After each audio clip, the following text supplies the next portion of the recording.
But first tonight, for more than 60 years now, the Appalachian Mountain Club's Maine Mountain Guide has been an indispensable book for people who want to get out and explore Maine on foot. It calls itself the quintessential guide to the hiking trails of Maine, and that description is no exaggeration. A new edition of the Maine Mountain Guide is now out. It was put together by Carrie Kish, a writer and hiker who lives on Mount Desert Island, whose job is nothing less than to provide a guide to hiking all the mountains in the state. Every mountain that has a trail, we've tried to capture that and get it in that book, and you can see over the years it's gotten bigger and bigger. It's a pathfinder, really. That's what it is. You have a history with this book because the first edition of the Maine Mountain Guide came out in 1961. Right, yeah.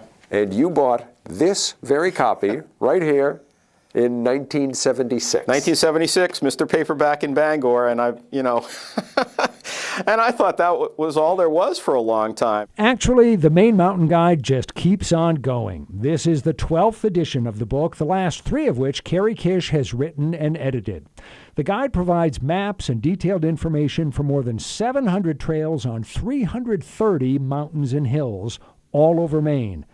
Of those 330 mountains, Kish has visited all but 12. What is the most challenging part of putting this guide together? Well, the field work. For example, in 2022, I had never visited a lot of the mountains in Aroostook County, and they were way out there.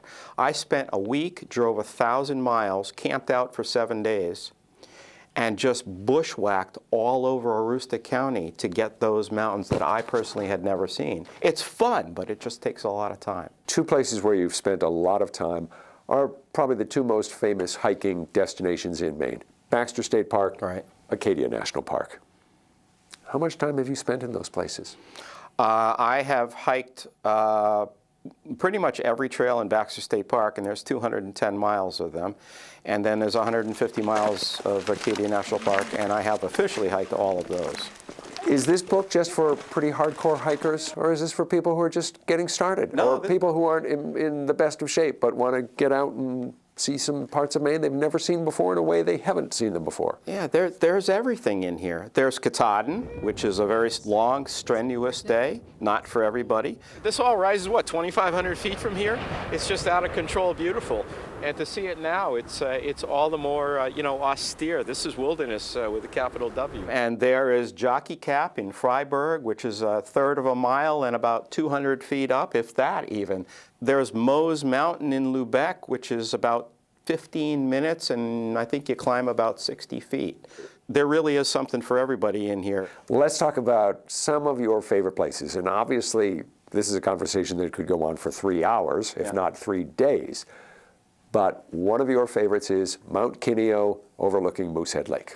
There's an old fire tower on top now, an observation deck. And from there, I think, Rob, it's one of the top 5 views anywhere in the state. It's amazing. Just this extraordinary 360-degree panorama for not a lot of effort. And you get a fun boat ride to boot. Another place that you're a big fan of is accessible by hundreds of thousands of people in Maine. That is Mount Agamenticus in York County. It's like being way out there in the backcountry, and yet you're only, 5 or 6 miles from the Maine Turnpike and the Kittery outlets and York outlets and all that, and Route 1.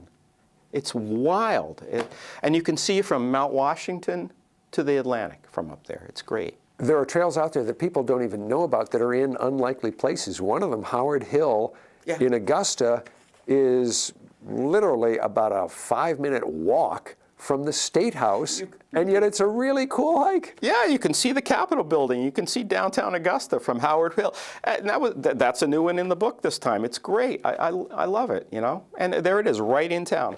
You make the point that we are really fortunate in this state to have so much land that has been conserved. Yeah, and it's growing. It's growing. So hats off to our land trust, the state, the federal government, all the folks that make this all happen, because we're just lucky people. We got a lot to do out there. We can hike forever. You still experience the thrill of discovery when you go out and find a trail or go to a trail that you hadn't been to before, don't you? I sniff them out and I put them on my list, and I just can't wait.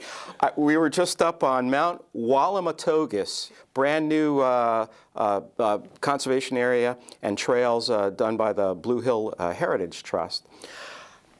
I couldn't wait to get there. It's not in this book, it'll be in the next, but I get them on my list, and I'm like a kid in a candy store. I can't wait. You're already taking notes and doing homework for the next edition of the Maine Mountain Guide? I've got 20 or 25 to go into the next one already. Yeah.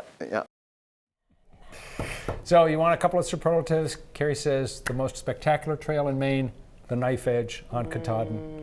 Among the easiest, he mentioned it quickly, Jockey Cap in Freiburg. I've been by that dozens of times, had never actually been up it until a few years ago. Wonderful view. Yes. Delightful. That's actually one of the only places that I've hiked is Jockey Cap. Well, it just goes to show you that the book is filled with, ambitious hikes, simple hikes, everything. Southern Maine, Northern Maine, Eastern, Western. And the pictures say everything. Yeah, again, the name of the book is The Maine Mountain Guide. We've got more information about it and about its author, Carrie Kish, in the 207 section of our News Center Maine app and website. Coming up.